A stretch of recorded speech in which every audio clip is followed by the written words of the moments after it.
Olá, olá, bom dia. Com você aqui para a gente estudar mais um tema da nossa lição, Guia de Estudo da Palavra de Deus da Bíblia, alusões, imagens e símbolos, como estudar a profecia bíblica.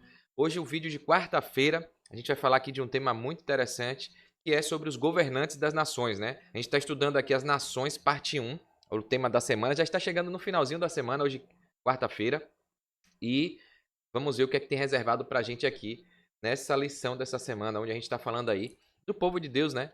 Que não obedeceu, não seguiu, pediu para tirar o reinado de Deus e colocar um reino humano, um rei humano, né? Um reinado de homem, para imitar as nações gentias, ímpias ali, idólatras, né? E vamos ver o que é que está aqui reservado para hoje. Vai ser rapidinho, fica aí até o final, porque vale a pena, vale a nossa salvação. Logo após a vinheta.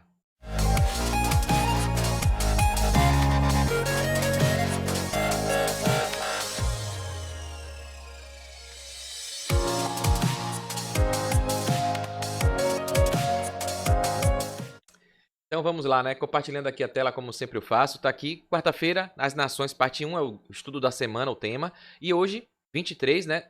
Do 4, os governantes das nações. A gente vai ver aqui o que é que tá trazendo. Eu sempre trago o início do professor Gilberto Brasiliano, do Lição Fácil. Ele coloca aqui, ó, o povo de Israel, quando começou a transgredir os mandamentos de Deus e a querer ser igual às outras nações, teve um declínio espiritual. Então aquela coisa que eu falei nos estudos anteriores. Se você não viu, recapitula tudo aí, sábado, domingo, segunda, terça. A gente falou que a grama do vizinho é mais verde, né? Então, ao invés de seguir a orientação de Deus, que Deus separou esse povo para ser o representante dele, para testificar do caráter dele e mostrar a importância de buscar seguir a Deus, né? Eles decidiram olhar para a grama do vizinho, para o povo gentil idólatra, né? Então começou a ter um declínio espiritual. E aqui ele traz, ó, olha o motivo desse declínio. Não ameis o mundo, nem as coisas que há no mundo. Se alguém ama o mundo, o amor do Pai não está nele. Isso está escrito no livro de 1 João, primeira epístola de João, capítulo 2, no verso 15, tá bom? Então, reconhecer que dependemos de Deus é sabedoria. E se permitir ser dirigido por Ele é consagração e humildade. Então, o povo ali ficou rebelde, né? O que o diabo sempre faz na mente, a natureza pecaminosa, o orgulho, a presunção, a prepotência, achar que pode tudo, que é autossuficiente, que não precisa de Deus. E pediu para ter um rei humano, né? A lição traz uma pergunta aqui, ó. A pergunta 5. Leia Mateus 20, capítulo 20, né? O número maior. E o versículo 25 a 28 são os versos menores. Ó. Contra que erro Jesus advertiu seus discípulos ao estabelecer a missão da igreja cristã? Então, a mesma missão que Deus deu ali ao povo de Israel, né? A gente vai ver que é a mesma missão que Jesus deixou, ou seja, a aliança é a mesma, o desejo de Deus é o mesmo. Só mudou porque, infelizmente, Jesus veio para os seus, escolheu o seu povo e o povo não quis, né? Como aqui o povo pediu para não ser Deus o rei, ter um rei humano. Então, o povo sempre querendo colocar Deus fora da sua vida, né? Então, como é que Jesus advertiu esse erro aos discípulos também na igreja? Vamos ver, né? Aqui, ó, dá um pause aí, estuda, dá uma lida aqui, ó, Mateus 20, 25 a 28. Contra qual tipo de erro Jesus avisou os discípulos a não caírem nele quando a igreja cristã estivesse estabelecida? Eu vou ler rapidinho que é pequeno esse aqui, ó. Então Jesus, chamando-os para junto de si, disse: os grandes exercem autoridade sobre quem quer ser grande. Não será assim entre vós, mas todo aquele que quiser entre vós fazer-te grande terá que servir-vos. E qualquer que entre vós quiser ser o primeiro, seja vosso servo.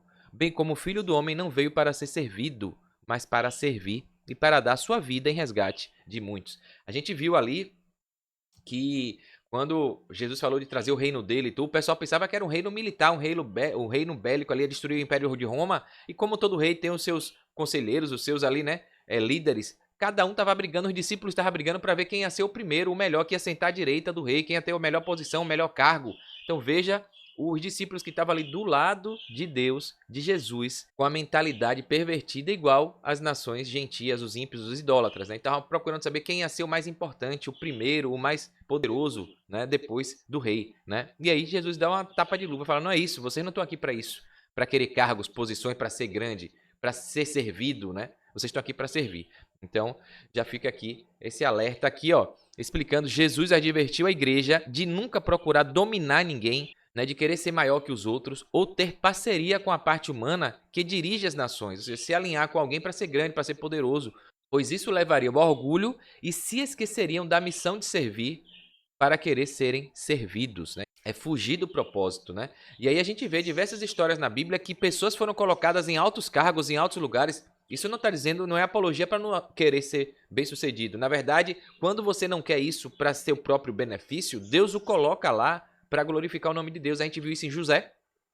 Foi vendido, foi escravo e Deus colocou ali, né? Segundo homem do Egito ali, depois do faraó. A gente viu isso com Daniel. Daniel ali foi levado para a Babilônia, preso, né? E não queria ir, triste, zangado, né? E mesmo assim ele foi excelente, ele sempre fez tudo com perfeição, com diligência. Ele foi colocado ali como um dos chefes do reinado da Babilônia, né? No Dario ali, o rei Dario, da Medopécia, né? Então, assim, a gente vê que quando a pessoa não está imbuída daquilo para se autolocupletar, para se autobeneficiar, para se vangloriar, Deus coloca pessoas puras, simples, humildes de coração para representar o poder dele, a glória dele nesses grandes locais, entre reis, entre pessoas importantes, famosas, né? Então, ou seja, quando você não deseja e não quer isso para si, Deus coloca lá porque você vai ser usado como instrumento dele, tá? E aquele que fica buscando isso para mostrar que pode, que é o bam bam bam, não chega, tá? E aí, às vezes, a pessoa perde até a salvação, né? Então, essa é a mensagem que fica pra gente no guia de hoje aí. Então, aqui, ó, comentário do professor. Quando olhamos a história do povo de Israel, percebemos que o declínio teve início quando eles pediram um rei para si, como as outras nações tinham, né? O relato bíblico diz que a maioria dos reis de Israel fizeram o que era mal perante o Senhor. Por isso, eles foram entregues nas mãos dos inimigos, como forma de disciplina e correção, né? Então, Jesus havia advertido seus discípulos para que não procurassem dominar as pessoas e nem se alinhassem com quem tem esse poder. No caso, os governantes. Então, tem muita gente que vende seus valores, seus princípios, né, para estar ali com fama, com um pouquinho de glória, com um cargo, né? Então, e é isso que aconteceu com a igreja, apesar de Jesus, de Deus advertir, olha o que aconteceu. Com o passar do tempo, os cristãos foram tendo problemas diversos que eles acharam por bem levar para o rei julgar. Então, em vez de levar para Deus, levaram para o poder civil, para o rei ali. Constantino, por exemplo, se tornou cristão e as demandas da igreja eram levadas até ele para ser julgada, né? Ele constituiu então um bispo de Roma para administrar essa situação. Veja como o diabo foi usando pessoas, né? Então ele, o próprio Constantino, que tinha se tornado cristão, constituiu um bispo de Roma para administrar, trazendo interferência do Estado nas coisas da religiosa de Deus, né? Então, do governo sobre a igreja, né? Então o Estado começou a controlar as coisas da igreja. Com o tempo, o bispo de Roma adquiriu todo o poder e quem não concordava com suas normas eram perseguidos ou anulados através da perseguição e da morte, né? Então, Ellen White coloca aqui a espírito de profecia.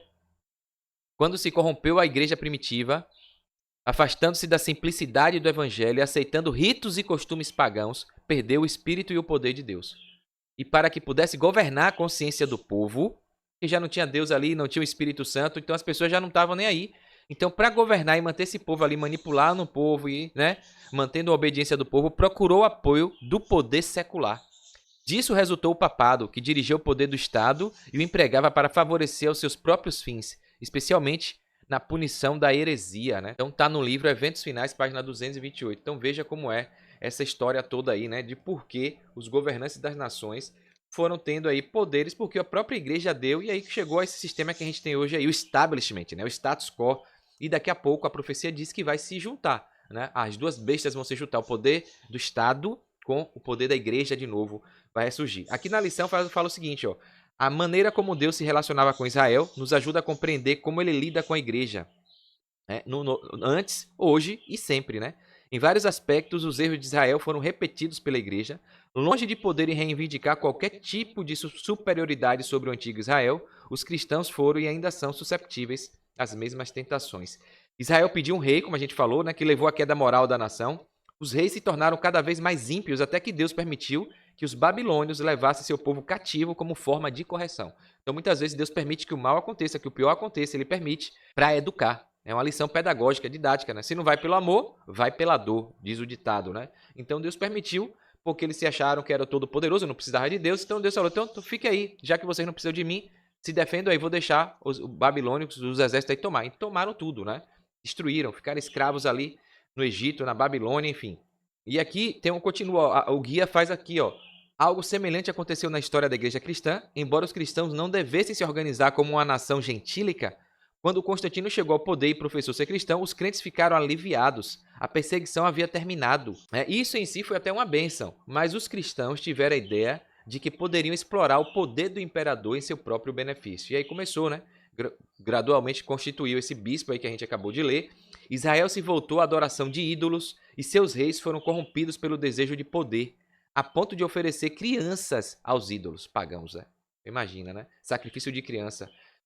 De maneira semelhante, a igreja cristã gradualmente adotou muitas práticas de um império pagão, a ponto de inúmeros crentes fiéis serem martirizados, porque eram percebidos como ameaças à instituição que unia a igreja e o Estado. Inclusive a troca do calendário, né? A gente vê aí a questão do sábado para o domingo, uma série de coisas aí, o dia do sol, o venerável dia do sol, né? Mudando aí os tempos e a lei, né? Ellen White tem uns comentários interessantes aqui no final para a gente finalizar. E falando dos discípulos ali que queriam ser o maior e tudo, olha o que ela fala aqui, ó. O conflito sobre quem seria o maior estava a ponto de surgir quando Jesus, chamando-os, disse aos indignados discípulos, né? E aí falou aquilo que a gente leu no início. Vocês sabem que os que são considerados governadores dos povos os dominam e que seus maiorais exercem autoridade sobre eles. Mas entre vocês não é assim. Está lá em Marcos também, repete isso, né? No capítulo 10, no verso 42 e 43. Cristo estava estabelecendo um reino sobre princípios diferentes. É isso que ele veio trazer e veio mostrar, né? Não veio abolir nada, veio cumprir, veio corrigir as interpretações erradas, né? O radicalismo, o extremismo, a visão antibíblica. Chamava as pessoas não à autoridade, mas ao serviço. E os fortes a sofrer as fraquezas dos fracos. Poder, posição, talento e educação colocavam aqueles que os possuíam sob maior dever de servir aos semelhantes. Até o mais humilde dos discípulos de Cristo é dito, tudo isso é para o bem de vocês. E aqui ela coloca aqui, ó, o acesso à igreja de Roma ao poder marcou o início da escura Idade Média. Ao passo que seu poderio aumentava, as trevas se tornavam mais densas. A fé foi transferida de Cristo, o verdadeiro fundamento, para o Papa de Roma. Olha a loucura que chegou isso, né? Em vez de confiar no Filho de Deus para o perdão dos pecados e para a salvação eterna, o povo olhava para o Papa e para os sacerdotes e prelados a quem delegava autoridade, né? A gente viu a morte do Papa recentemente aí, o Papa Francisco, né? E a gente vê como esse sistema hegemonicamente aí tomou conta de tudo e novamente a profecia diz que vai voltar a ser assim. E aí tem muita gente levantando o sensacionalismo, querendo, né? Será que é o sétimo Papa? Teorias mirabolantes que não tem nada a ver com a Bíblia, né? Mas uma coisa é certa, as profecias estão se cumprindo, muita coisa está acontecendo e a gente precisa ficar atento, né? Aqui Ellen White continua dizendo que ensinava-se ao povo que o Papa era seu mediador terrestre e que ninguém poderia se aproximar a Deus a não ser por seu intermédio. E mais ainda, ensinava-se que ele estava para eles em lugar de Deus e deveria, portanto, ser obedecido de forma incondicional.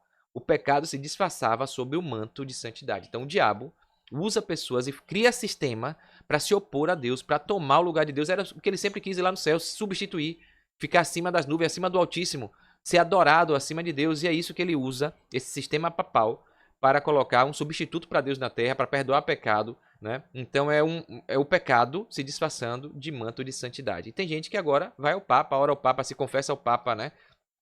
E é isso. E aí o dia era o sábado, botou para o domingo. E os decretos vão vir, foram perseguidos, queimaram Bíblia e tudo vai se repetir. E isso acontece pelo que a Ellen White fala aqui no livro Grande Conflito. Ó. Quando as escrituras são retiradas e o ser humano passa a se considerar supremo, só podemos esperar fraude, engano e degradante iniquidade. Forte, né?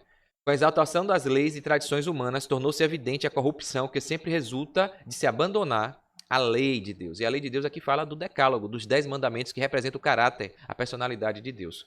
Tá bom? Para finalizar, o reino de Deus é estabelecido sob princípios diferentes dos princípios dos reinos desse mundo, dos governantes desse mundo. Não há classes entre os servos de Cristo. Diferente do que o mundo, essa narrativa político-ideológico-partidária de um grupo de militantes aí, né? Comunistas, socialistas, que falam, é o rico contra o pobre, o empresário é ruim, o empregado tem que lutar, o branco contra o negro, a mulher contra o homem, né? E aí fica nessa divisão de classes. O reino de Deus não é assim, né? Não tem eruditos e ignorantes, incultos, escravos e livres, são igualmente todos iguais perante Deus e vão ter a herança de Deus se assim o aceitarem, né? E aquele que é mais exaltado à vista de Deus é aquele que tem a humildade mais genuína, o mais profundo senso de sua indignidade, a maior percepção de sua dependência de Deus, né? Que a gente possa entender isso, sermos humildes, sabermos que a menor minoria que existe é o ser humano, enquanto filho de Deus, criatura de Deus, né? Que criou ali a sua imagem e semelhança. Então, se a gente não respeitar o outro porque é ser humano, não vai respeitar por nada, não é por ser rico, por ser pobre, por ser mulher, por ser negro, por ser branco, por ser isso e aquilo. Então, Quando a gente entender que todos nós somos seres humanos, filhos de Deus, e que o maior governante, o rei da nossa vida tem que ser o rei dos reis, Jesus, o nosso Senhor, Salvador e Redentor, a gente vai ficar aqui remando e morrendo na praia, tá bom? Então, lição bacana de hoje aí. Fica esse aprendizado. Se você gostou, curte, comenta, se inscreve aqui no canal, tá? Essa é a forma que você tem de agradecer a gente por esse tempinho aqui, por esse estudo, e vai ajudar essa mensagem a chegar para outras pessoas, tá bom? Então, conto com você, dá essa moral aí e Deus te abençoe. Um forte abraço, sucesso, fique com Deus.